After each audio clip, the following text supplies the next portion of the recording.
Hey there everybody and welcome back to the channel. My name is Chris Ormie and today we're here to play a little bit more of Franchise Hockey Manager 2.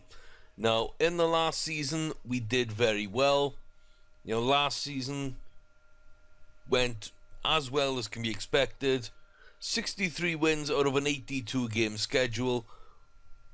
First overall in the league, President's Trophy winners all the way through the playoffs, Stanley Cup champions. The third time in the franchise's history that we have won it. Ever since the opening win, of course, was their first season after transferring from Quebec. The Northeast came down, became the Avalanche, moving to Colorado. That is the first time they won it, 1996, when I became a fan. Had a friend in the area of Colorado, and he was excited that the team was going to be making their move. I think second preseason game he was watching, and I was online with him, and we were talking, and yeah, I kind of got into that game, and I kind of became a Colorado fan there, and not knowing what was coming in the future, but kind of fell in love with that team as well. Quite a lot of the people involved are up here. Well, Sakic, Forsberg, and Roy feature heavily, of course. But also people like Adam Foote and Rob Blake, Alex Tanguay, Milan Hajduk. Just some absolutely fantastic players in that season. And by the time we got round to 2001, where I believe we beat the New Jersey Devils, if I'm correct, for the second Stanley Cup. And I'd kind of fallen out the hockey a little bit by then, but I was still a Colorado fan and picking them up in other sports, where I am now a Denver/Colorado fan in all American sports. So we'll see how the teams do this year. Broncos had a good year last year. It's been a while since any other teams had a good year, though, to be fair. I don't think the Rockies, the Rapids, the Nuggets, the Avalanche. It's been some lean years, and the Broncos didn't do things easily last year, but got the job done. Sent Peyton Manning off on a high, and I'm delighted with that. I am delighted with that. But in our game, it's the Avalanche who are the kings of Colorado right now, with a great win, our third Stanley Cup. And, the third time we've made the playoffs in a number of years. So, since we've come here, we've got the playoffs back. We haven't had 3 playoffs in a row for quite some time before that, 15 years. So let's make this a start of another run. And to do that, I didn't feel comfortable. We talked in the last video about how we were going to change up the lineup and maybe bring in some youngsters. So let's go and have a look then. Let's go have a look at what happened in the trades for this past season, or past off season. So let's go down then. So you can see we picked up Cam Fowler as a free agent. I thought he'd be a decent trade bait, or possibly be able to free up someone else on the defense. I wanted to get in there and get him early because he was the only player really of much quality in free agency. So we decided to go for that. And sadly it didn't quite work out as well as I'd hoped. I looked at all the defenders. I felt Cam was probably the 4th out of 5 left-sided defensemen. So not really good enough to start, not really good enough to stay at the club, especially with the money I had to pay him to get him. So we ended up turning that, you can see here, to the Boston Bruins. We got rid of Fowler, we got rid of Girard and Daniels, depth players there. A 7th and a 6th, and I believe a 5th as well. Picking up a 3rd and 2 fourths. So Cam is probably worth a 3rd, maybe a 4th as well for Daniels and Girard, and then a 4th for the 7th, 6th and 5th, maybe. I think that might have been how it was sort of weighted. Sad to say, I do like Cam Fowler as a defenseman, but not quite at the level we're looking at, so we had to let him go. At the same time, we re-signed Oliver Ekman-Larsson, Shane Gottespier, deciding to really shore up that defence. Trouba got an extension as well. Grimaldi and Duchesne through the centre got extensions. Girard we did move out just after getting him extended. And Kenneth Svensson was a free agent signing, as was Edvin Holm. Two good young sort of right wingers. Lassi Lehtinen as well, good goalie prospect. So picking up some youth and some prospects really for the future through free agency. You can see we did send them straight away down whilst doing that trade the next day. Then Cole O'Leary came in as a free agent. We decided to send him down to San Antonio as well. Zadina, this past year's draft signing, we decided to pick him up and then we sent him down. For some reason he kind of got released somehow and I had to go and pick him back up. Actually, I don't know what happened there. I don't know whether he was released or whether he wasn't, but we tried to get him back and he wouldn't come back, and then the next day I had a message saying that he'd been called up or something weird happened, but he's on the team. I think at one point he wasn't. Who knows? Who knows? We'll take a look at him in a bit more detail a little bit. Comtois and Owen Tippett as well. They were free agents. They were in minor league sort of teams, so we went and picked those up for the, not free agency, sorry, from the draft. These are prospect signings, but they were in in the minors, so we went and grabbed both those. Luckily, they both signed.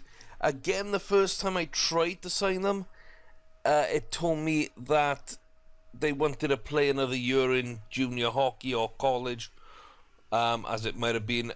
I don't know why, but then a week later, as I went to try again, as the deadline was starting to approach a bit more, they actually came around and said yes. So don't know really what happened there. Yaskin gets sent down, Kadils gets sent down. We pick up Rasmus Fransson, another one of those youth prospects. Mandalese, another one again that we pick up there. Send down Gustafsson, ready to make some trades. And we start by putting out a third round pick we get in from Toronto for Yaskin. We get a second from Anaheim for Kadils. They were the only team willing to give us a second, so I don't know how valuable that's going to be or how valuable he's going to be to them. But remember, these are both fourth liners or third liners for us last season in various parts of the season. So we got some good value back for them, and we got some good acquisitions to replace them. So I feel happy with that.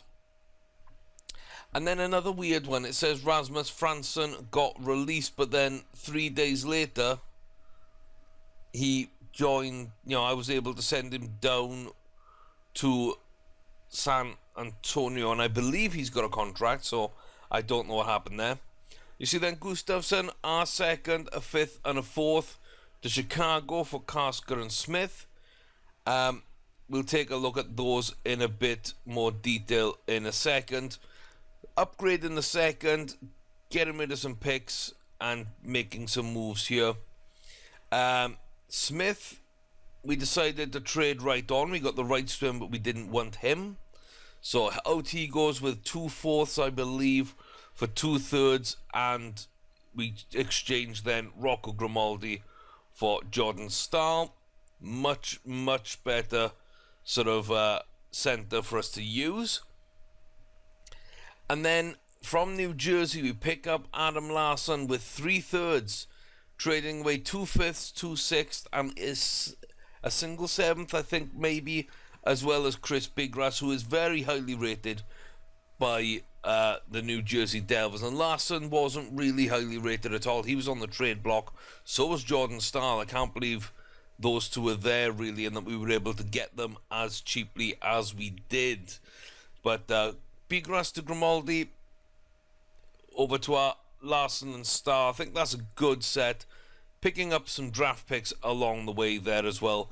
And then I dumped off 4 out of those 6 third-round draft picks we picked up, as well as Corey Schneider. We got, I think one of them was our third round actually, from 2020 maybe, or 2021. But we drop off those with Corey Schneider and get a better third-round pick, as long as we keep winning, of course. So Anaheim sending us a third-round pick. We get the rights to Simpson, and we get ourselves a new goaltender in John Gibson. So I'm fairly happy with that. The player that comes in is Kaska. We got the rights to him. He's got 4-star potential. He hasn't been scouted yet, but he is one of ours for the future. So if you go and have a look at our roster now, you can see where we are. We've got John Gibson in goal, 4.5 stars there. Not playing particularly well in the preseason, but I'm really hoping a goalie as young as him, tied up for a long time, if he can hold that rating and start sort of putting a game rating of like 75 to 80 across the season, then he probably will end up more powerful for us than someone like Corey Schneider, who's fading. Mandalesi actually makes it onto the bench as an 18-year-old, so he's a 4-star potential backup goalie. Very happy there. Of course, star defenseman is Ekman Larsson. We've got Godesbeer, Petriangelo, and Ekblad as well as 4-star. Ekblad can grow a bit more. And then Larsson and Barry can both jump up into 4. Truba is actually jumped up to a 4.5 star, so he leads the right-sided defenseman. But Larsson there with as backup instead of Big Ras, I think is a pretty good deal, considering the way that we traded for everybody. On the left-hand side, Comtois joins. Podker as 3.5 stars, but of course he's got a lot of room to grow. Landeskog and Saad are just 4-star players, so they'll stay on the first 2 lines for me. We've got Duchesne, who looks really good, again leading us as our captain. O'Reilly sticks on the second line. Jordan Stahl, though, as a third-line centre, I think is a fantastic pickup, and that means Lowry can move back down to the 4th line, where he should still be fairly happy. So I'm very, very happy personally with my centres now for this season. I think we're a little stronger here, we're a little stronger in defence, we've solved our goaltending issues, and then we get to the right wing and we still got McKinnon, we still got Poljajarvi, we still got Gergensons, and now we add in the firepower of Owen Tippett as well. So very young team. We're starting to blood some of those youth players, but I feel that we're in great shape there. So we're just going to have to see how it goes, guys. Desjardins and Uli go into the Comets. So we've got a pair of left wingers down there. So we'll see how well they can play across the season. Then Holmes not happy at all, but he's not ready to play. So sadly, he's going to have to kind of deal with that for the time being. But he is a 5-star potential player if we can, if he makes it there. Svensson as well, another 5-star potential. Zadina, 5-star left winger. We've got 4.5 star for Lundqvist. And Lettinen is a 4-star there as well. So really good prospects, really good first team. I feel that we're in pretty good shape. We've still got Joseph Vol as well, 3.5 star there. We've seen Kasker as well, who might be a 4-star. Vrensky didn't want to come up. I did want to call him up. The fact that he didn't come up is kind of why we were looking at Adam Larsson in that trade, because I just went to see who was on the trade block, defender-wise, and he was there. So, we got Cam Fowler. That didn't work out. We went after Adam Larsson, mainly just because Vrensky did not want to come up yet. Maniscalco as well, I didn't really want to pull him up. Let's give him a little bit of time, but he's also there for the future. We do have a centre here, Monty Simpson. Could be a 5-star player, is scouted to a B. I quite like what I see in him at this age, so we'll see how that plays out, but he's in college. Kel Corner, another player I wanted to call up. That broke down, which is why the Jordan Stahl deal kind of went through.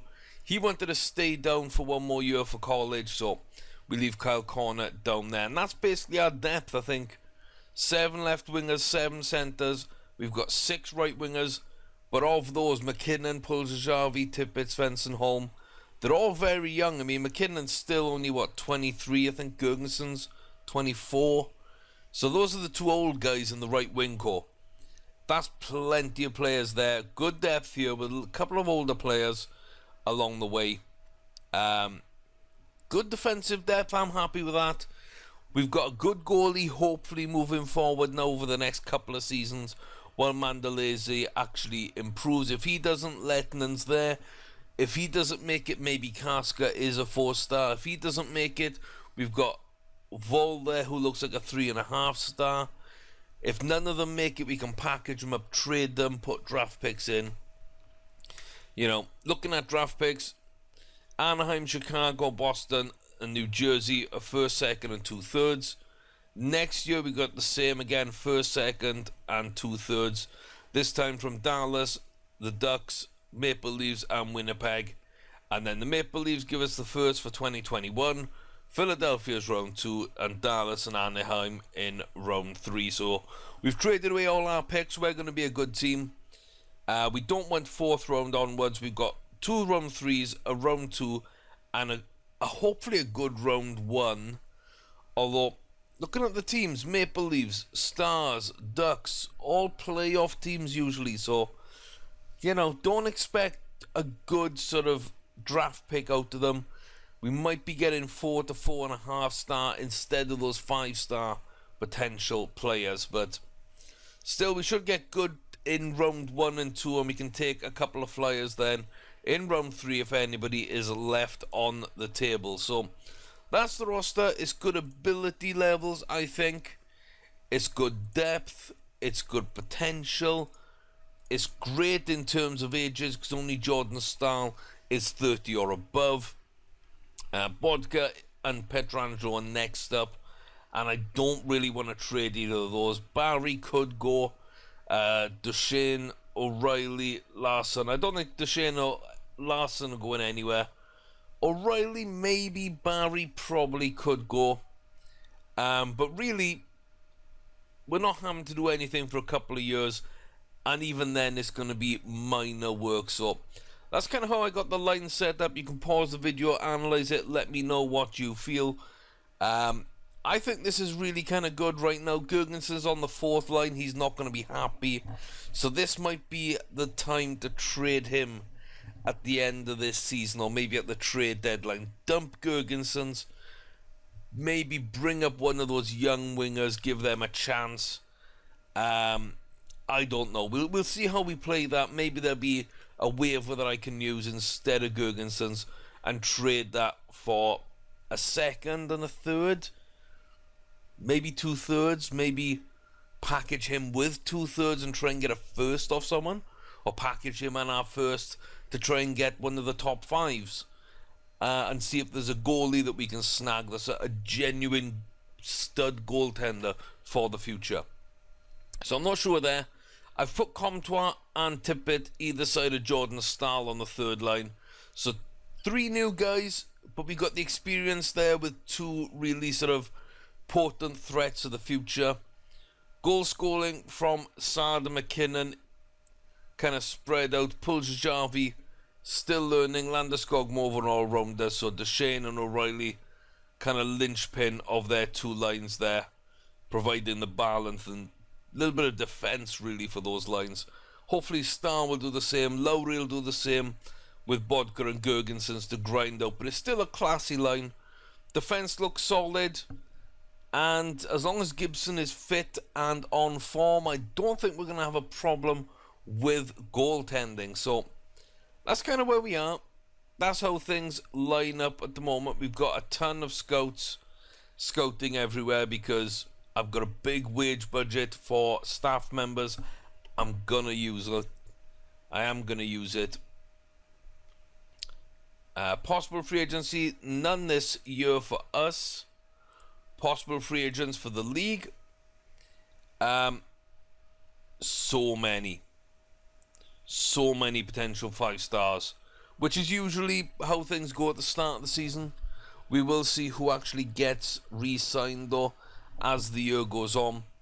But if you look at it there, we know how I feel about Erik Karlsson. That's a no-brainer. If he's available, he's mine. And Philip Forsberg as well, that's a no-brainer. Like, apart from anything else, like, I'll trade away Ryan O'Reilly, put McKinnon second line centre, and put Forsberg first line right wing. I've got no issues there. Those two are no-brainers. Lindholm, stud. Chris Kreider, we tried a couple of years ago. I'd still pick him up. I might even trade Landeskog to be able to pull in a Chris Kreider. Varlamov rated really, really, really highly. He hasn't dropped off yet. I don't think we're going to go back to that well. Ristolainen I'm not sure on, but we could. So, any of the other ones are a little bit unknown for me. Maybe Logan Couture could do a job. Palmieri. Like Vasilevsky, 24, we can always put him behind Gibson, and 24, 25, one of them might come good, the other one then could get traded out. Tyler Seguin, of course, good player there. And Miss McDonald, not someone I know at all, but highly rated and young, and we could go there. Bennett, etc. So, if there is anyone here you think I should go for, I'm going to slowly start to scroll down a little more. So, pull out the names. Dylan Strome is one that we might go for. Looking at a couple of young players, I may be able to really stack this team if these players are still available. So that's up to the 4-star players. And then 5-star potential.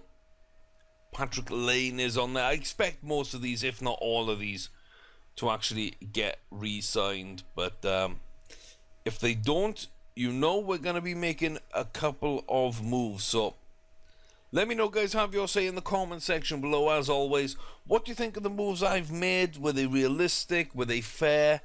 Were they good moves for us? Bad moves for us? Why do you think that? I'd like to know so that I can kind of get better at that side of things, and hopefully things will be a bit more sort of difficult to trade on the next game, and maybe staff levels reduced as well. So if they solve that for the third iteration of the franchise, I'll be a lot happier, to be honest with you. Trading block. He was on the trading block when I was doing things. Nick Bjugstad. I didn't go for him. I'm still kind of tempted. We got Brendan Dillon and Jared Cowan as well, who could be available to do something this year. So I'm not sure really. I'm not sure where this goes. And you got Sidlovsky over here. Looking pretty good, and I'm playing fairly poorly, but he's a 4-star player. You can't really argue with that. Our first season pickup from the minors, so nice to see him doing something, I guess. So there could be options in this trading block you like. There might be somebody on waivers, but not at the moment. But throughout the season there might be. And free agency right now, there's not much at all that I'd want to take. So you got a couple of players for the future, maybe McNally, no. I think I've ripped the best players off there. So 25 minutes. We're going to start off today. The first video, the first game of the season, with the debut of John Gibson. Got Malcolm Subban of the Columbus Blue Jackets facing us. We got Alexander Venberg against Matt Duchene as a star player. I love our lineup. Bjugstad is in that second line. He is pretty good. You got Rantanen, Foligno. I'm not really to worry about him. Foligno. Rachel there. There's not much. There's not even much in the defense that I'm worried about. So I expect a win. I expect a big win. Let's see what job John Gibson can do in his first start in an Avalanche shirt. Let's see. And that entirely new third line as well. So we're just going to speed through this first period. They are getting some shots. Nate McKinnon steps up, grabs the first goal of the season for us. Oh, look at that, Collins. But McKinnon gets another one. So Collins there did concede on his first 10 shots. Not great. Brandon Saad on that second line, getting us a little bit of an insurance marker right now. Putting us 2 goals to the good, 3-1 up. Double power play there. Didn't get the job done. A goal-less third. But we will start off with a win. And, you know, 1 goal, 24 shots. I'm okay with that. John Gibson played okay. We outshot them. We didn't win many face-offs. We didn't give the puck away. And we didn't give away a penalty. I'm very happy, really, with the giveaways and penalty minutes. We kept up with the hits. We kept up with the shots. Need to win some more face-offs. That's okay. Need to convert power plays. We had both those power plays layered on top of each other. But still, it's an opening day win. It's 3-1. 2 goals for Nate McKinnon. 1 as well there for Brandon Saad on that second line. So we're off and running early. I'm hoping that it continues that way for the entirety of this season. And we're going to find out, was the trade for John Gibson a good idea? Were we right to pick up Stahl? Is it right to blood the rookies, especially 2 rookies either side of Stahl on that third line? You know, what about Gergensons on the 4th line? Is that wrong? Is that right? I don't know, guys. I really do not know, but we are going to find out as the season progresses. I hope you do come back and watch it all unfold. I hope you've enjoyed this series to date. I have. I'm having a good time playing it. So, you know, thanks for stopping by. As always, take care of yourselves, guys. And we'll see you back here for some more Franchise Hockey Manager 2 as we try and repeat with the Colorado Avalanche in season number 4.